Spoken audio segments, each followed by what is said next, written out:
আসসালামু আলাইকুম। কিছু বাস্তবতা আসলে আপনাদের সাথে শেয়ার করি।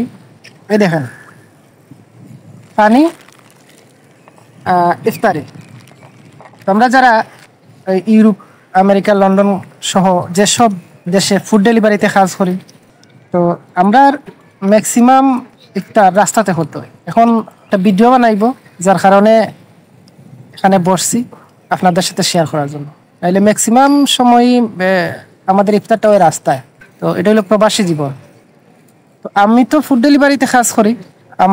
আমার মতো যারা ফুড ডেলিভারিতে কাজ করেন, এরা তো মনে করেন একটু স্বাধীনতা আছে, তো নিজের মতো করে ইফতার করা যায়। কিন্তু যেসব ভাইয়েরা আমাদের রেস্টুরেন্টে, যেসব বাঙালি ভাইয়েরা কাজ করেন, তো 7টা 8টা 9টা এই টাইমটা অনেক বিজি টাইম, যার কারণে ওনারা আমাদের চাইতেও আরও বেশি ইউজার কষ্টটা ফিল করেন। ওনারা বড় জোর 1 গ্লাস পানি বা একটা খেজুর খাইতে পারেন, এর বেশি কিন্তু না। তো এটা হইলো মানে ইউরোপিয়ান জীবন, প্রবাসী জীবন। প্রবাসীরা আসলে মানে খুব সুখে আছে আর খুব শান্তিতে আছে। আমাদের দেশের মানুষ সবাই মনে করে সুন্দর জীবন বুক করে, এটা কিছুটা না দেখলে, না বুঝলে আসলে অনেকে ফিল করতে পারেন না। তো এই যে একটা রমজান মাস আইছে, প্রবাসীদের শান্তি সুখটা হইল গিয়া কি, যে মাস শেষে বেতন পাইব। একটা রমজান মাস আইছে, পরিবার, আত্মীয় স্বজন, তাদেরকে কিভাবে ভালো রাখা যায় বা তাদের চাহিদাটা কিভাবে প্রাধান্য দেওয়া যায়, এটা তাকে প্রবাসীদের চিন্তাধারা। এই যে বছরের পর বছর প্রবাসীরা দেশের বাইরে ঈদ করে, আত্মীয় স্বজন ছাড়া, পরিবার ছাড়া, এটা তো আসলে যারা করে তারা বুঝে আসলে এর কষ্টটা, এর বেদনাটা। কিন্তু দেশের মানুষের অপরিসীম চাহিদা থাকে। দেশের মানুষের চাহিদা মানে শেষ করা যায় না। ধরেন একজন প্রবাসীর কাছে দেশের মানুষ, পরিবার সহ সবাই যা আশা করে, পারিবারিক আশপাশের লোক যারা বা যারা যা কিছুই আশা করে, একজন মন্ত্রীর কাছে এত আশা করে না। একজন মন্ত্রীর কাছে, প্রবাসীর কাছে যতটুকু আশা করে, একজন মন্ত্রীর কাছে এত আশা করে না। এত চাহিদা, এত আশা প্রবাসীদের কাছে। তো একজন মানুষ তো আসলে সবার চাহিদা পূর্ণ করতে পারে না। ধরেন মা মনে করে যে হয়তো আমার বেলায় আমার সন্তান শূন্যস্থান রাখছে, স্ত্রী বেলায় পূর্ণতা দিছি। স্ত্রী মনে করে হয়তো, এটা আমার কথা না, বলতে সব প্রবাসীর কথা, স্ত্রী মনে করে যে এই যে আমার হাজবেন্ড বা আমার স্বামী প্রবাসে থাকে, আমার বেলায় উনি টাইম দিতেছে না, বা আমার বেলায় শূন্যস্থান রাখছে, আমার বেলায় গেফট আছে, মা বাবারটা পরিপূর্ণ করছে। সন্তানরা মনে করে যে আমার বাবা আমারটা শূন্যস্থান রাখছে, আমার গেফটটা পূর্ণ করে নাই। তো যার যার জায়গা থেকে সবাই কিন্তু অভিযোগী। হ্যাঁ, যার যার জায়গা থেকে সবাই অভিমানী, অভিমান এরা থাকে। কিন্তু সবাইরেই মেনটেন করিয়া আর সবাইরেই মানে পরিপূর্ণতা দিয়া দিন শেষে প্রবাসীরাই কিন্তু অপরাধ।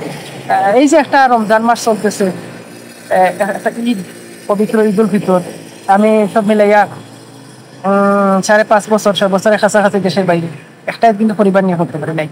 তো আমার মতন তবে সারা ওয়ার্ল্ডে বাংলাদেশি প্রবাসীরা আছেন, মধ্যপ্রাচ্যে প্রবাসী ভাইয়েরা আছেন। তো তারা তো আরো কষ্ট। এই যে 47-50% ওয়েদার গরম, এই গরমে এরা কাজ করে ঘুম থেকে উঠে সকাল 7টার দিকে ঘুম থেকে উঠিয়া ওই কাজে যাইব, বিল্ডিং কনস্ট্রাকশনের কাজ বা এই মরুভূমিতে কাজ শেষ করে ওই 5টার সময় আসবে, আইসা ইফতার করবে। কেউ নিজেরা ইফতার তৈরি করবে, আবার অনেকেই মসজিদে চলে যায়। তো মধ্যপ্রাচ্যে এই সুবিধাটা আছে যে মসজিদে ইফতার করা যায়। অনেকেই করেন, মানে ব্যস্ততার কারণেও বা গ্যাপের কারণে মসজিদে অনেকে চলে যায়, ইফতার করেন।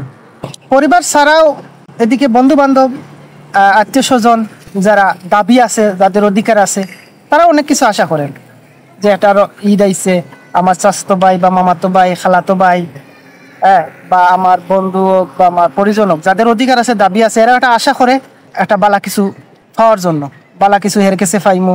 বা ধরেন ঈদও না বা কোনো ধর্মীয় অনুষ্ঠানও না, কিন্তু রিলেটিভ একজনে 500 টাকা চাইলো, তো এখন প্রবাসী দিতে পারলো না। তো তার মনে অভিমান কি আইলো যে আমার বন্ধু বা আমার রিলেটিভ দেশের বাইরে তাকে এতদিন যাবত আমি 500 টাকা চাইছি বা 1000 টাকা চাইছি, সে দিতে পারলো না বা দেয় না। এখন ব্যাপারটা হয়েছে কি, প্রবাসী তো একজন, তার কাছে কার দাবি? তার মা, বাবা, ভাই, ভাবি, স্ত্রী, সন্তান, সবার দাবি, আত্মীয় স্বজনেরও দাবি তো আছে। তো সেই দিক থেকে মনে করেন একজনে 500 টাকা চাইলো, 10 জনে যদি একজনের কাছে 500 টাকা করে চায়, তার কাছে এটা হয়ে গেল 5000। কিন্তু এটা তো সে জানে না। ধরেন চাচাতো ভাই চাইলো বা মামাতো ভাই চাইলো বা একজন চাইলো যে আমার কথা হয়তো অনেকে ভালোভাবে নিবে না, যে দেখেন আমরা মানে আমাদের তুলনা করা হইতেছে। আসলে এটা না, ব্যাপারটা হচ্ছে যে একজনের প্রবাসীর কাছে আপনি মেসেজ দিলেন যে ভাই আমার 500 টাকা লাগবে, কিন্তু আপনার মতো তো আরো 10 জনে চাইতেছে। 10 জনে চাওয়ার ফলে গিয়া এটা 5,000, তার জন্য এটা ওনার লোড হইতেছে। তো এটা সে বুঝাইতে পারে না যে তুমি একজন চাইছে, তোমার মতো আরো 10 জনে চাইছে, দিতে পারে না। এতে গিয়ে কি হয়, ওই এর উপরে মনটা খারাপ হয়। হ্যাঁ, প্রবাসী ভাই বা বন্ধু এবার 10 জনের কাছে সে খারাপ। বা এই যে ঈদ আসলেও অনেক আত্মীয় স্বজনরে মনে করেন খালারে দিতে পারলে মামিরে পারে না, মামিরে পারলে চাচিরে দিতে পারে না। তো অভিযোগটা থাকে দিন শেষে। তো সবকিছু হাসি মুখে মাইনে নিতে হয় প্রবাসীদের। এই যে রমজান মাস সামনে, কিছুদিন পরে ঈদ। এই ঈদে একজন প্রবাসী কিন্তু একটা নতুন জামা কিনবে না, ওই পুরাতনটা ধুয়ে মুছা এটা ওই নামাজে, বড়জোর নামাজে পড়বে। শুধু তাই না, এই ঈদের দিনও কাজ করবে। সে হইল প্রবাসী। প্রবাসী হইল এটিএম মেশিন। এরা আর রোদ নাই, এরা আর এই বৃষ্টি নাই, এরা বৃষ্টিতে ভিজে না, রইদে পুড়ে না। এরা হইলো এটিএম বুথ, এরা মেশিন। প্রবাসীরা হইলো টাকার মেশিন। আপনার প্রয়োজন আছে, আপনার কাছে আসবে, আপনারা জিজ্ঞেস করবে। এই প্রবাসীদের রাষ্ট্র কি বলে? রেমিটেন্স যোদ্ধা। প্রবাসীদের রাষ্ট্র বলে রেমিটেন্স যোদ্ধা, অথচ এই প্রবাসীর লাস্ট মাসের পর মাস পরে থাকে হিম করে। এই রাষ্ট্র বহন করে না এই লাশটা। প্রবাসীর যদি কিছু সঞ্চয় থাকে, নয়তো বা এখানে যারা প্রবাসীরা আছেন সবাই একটা কালেকশন করে, অথবা দেশ থেকে ম্যানেজ করে লাশটা নিতে। এটা হইল স্বীকৃত রেমিটেন্স যোদ্ধার প্রতি রাষ্ট্রের দায়িত্ব। এবং শুধু তাই না, একজন প্রবাসী 5 বছর 7 বছর 10 বছর পরে দেশে যায়, যাওয়ার পরে কি হয়, তার সুটকেসটা কাটা হয়।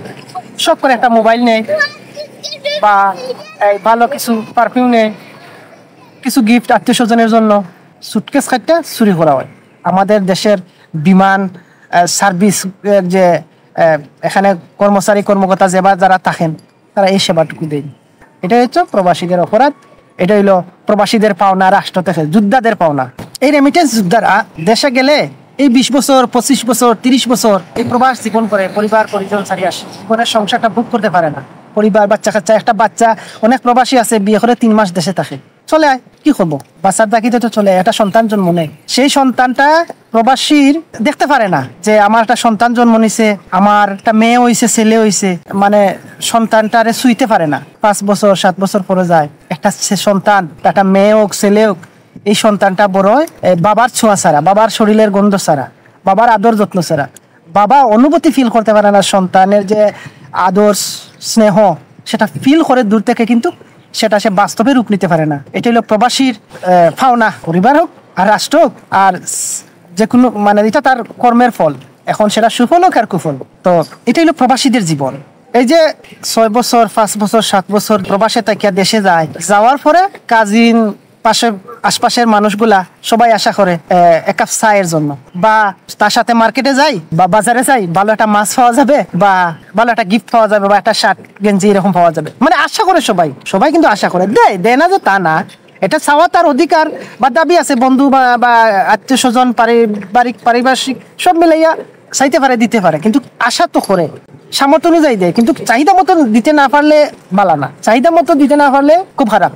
বা এই যে এলাকার কিছু ফাতি নেতারাও আছে, একজন লন্ডনে গেছে বা প্রবাসী গেছে, বা আপনি তো আসিলেন 5 বছর, আমাদের জন্য কি আনলেন? যে 5 বছর প্রবাস জীবন করছে, 2-3 মাসের জন্য দেশে গেছে, যাওয়ার পরে নেতারা বলে কি, ফাতি নেতা যারা এলাকার মাতব্বর আছে না, আমাদের জন্য কি আনলেন? একটা সেন্ট পারলেন না, হ্যাঁ, বা একটা টুপি আনতে পারলেন না। আসলে কিন্তু টুপি চাহিদা না, মানে ভালো কিছু, কিন্তু উচিলা তো এই যে টুপি। কিন্তু এটা হলো প্রবাসীদের প্রতি পরিবার, আত্মীয় স্বজন বা পারিপার্শ্বিক পাওনা। আমি বলি, আমার এলাকার একজন প্রবাসী, আমি ওনারে সরাসরি সম্ভবত 2বার বা 3বার দেখছি আমার বয়সে। সারা জীবন থেকেই শুনতেছি উনি প্রবাসে থাকে, সৌদিতে থাকে। জীবনের 25-30টা বছর সৌদিতে ছিল উনি, ভালো চলছে, ছেলে মেয়ে লেখাপড়া করাইছে, পরিবার চালাইছে, যতটুকু পারছে আত্মীয় স্বজন বা আশপাশে কাবার করে চলছে। তিনি এখন এই প্যারালাইজ, স্ট্রোক করছে সম্ভবত, ব্রেন স্ট্রোক করে, হাত পা অবশ, চলতে পারে না। এখন ওনার দিন খুব কষ্টে যাইতেছে। না বড় একটা ছেলে আছে, না উনি সঞ্চয় আছে, সারা জীবনের কোনো সঞ্চয় নাই। যা রুচি করছিল, ইনকাম করছিল, খাইয়ে দেয়া শেষ। রাষ্ট্র কি এই রেমিটেন্স যোদ্ধাকে, এই সমাজ এই রেমিটেন্স যোদ্ধাকে কি পুনর্বাসন করছে? মাসিক কোনো বাতা দিতেছে এই রাষ্ট্র? দেয় নাই। রাষ্ট্রটি কি বলবে যে রেমিটেন্স যোদ্ধা।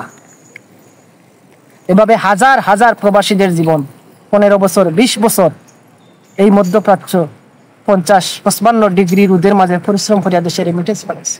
এই প্রবাসীরাই দেশে গিয়া বেকার হয়ে যায়।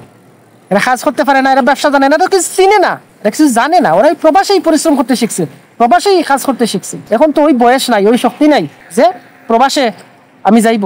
তো জীবনের সোনালী দিনগুলা, সবচেয়ে মূল্যবান সময়গুলা প্রবাসে কাটাই দিই। রেমিটেন্স যোদ্ধা নাম পাইল, কিন্তু এখন আইসা হাত পাইতা চলবে। যে কত কষ্টের একজন প্রবাসী ছাড়া কেউ বুঝবে না। দিন শেষেই সব অভিমান, সব অভিযোগ এই প্রবাসীর। একজন মানুষ সবার খুশি করে চলতে পারে না, সবার মন জয় করতে পারে না। দিন শেষে প্রবাসীরাই অপরাধী। এই যে আমি রাস্তায় বসে এখন ইফতার করবো, এটা তো কেউ দেখবে না। এখন তো বসে আছি, কিন্তু রাস্তায় দাঁড়াইয়া ইফতার করতে হয়। যখন বৃষ্টি হয়, বৃষ্টির মধ্যে 100% বৃষ্টির মধ্যে একটা দোকানের সামনে দাঁড়াইয়া ইফতার করতে হয়। শুধু আমি না, 90% আমি দেখাইতেছি বা আমি বলতেছি, সবাই বলে না, ওগুলা বলার জিনিস না। আমার এই দেখানো বলানো হয়তো আমার রিলেটিভ বা আমার আশপাশের মানুষই আমারে বলতে পারেন যে তুমি এটা কি করলা সেটা। আসলে এটাই প্রবাসীদের জ্বালা, এটাই বাস্তবতা, এটা কেউ ফিল করে না। ঠিক আছে, তো পবিত্র রমজান মাস, দেশবাসী সহ পরিচিত পরিজন সবাই ঈদের শুভেচ্ছা, ঈদ মুবারক। সবাই ভালো থাকবে। আল্লাহ হাফিজ।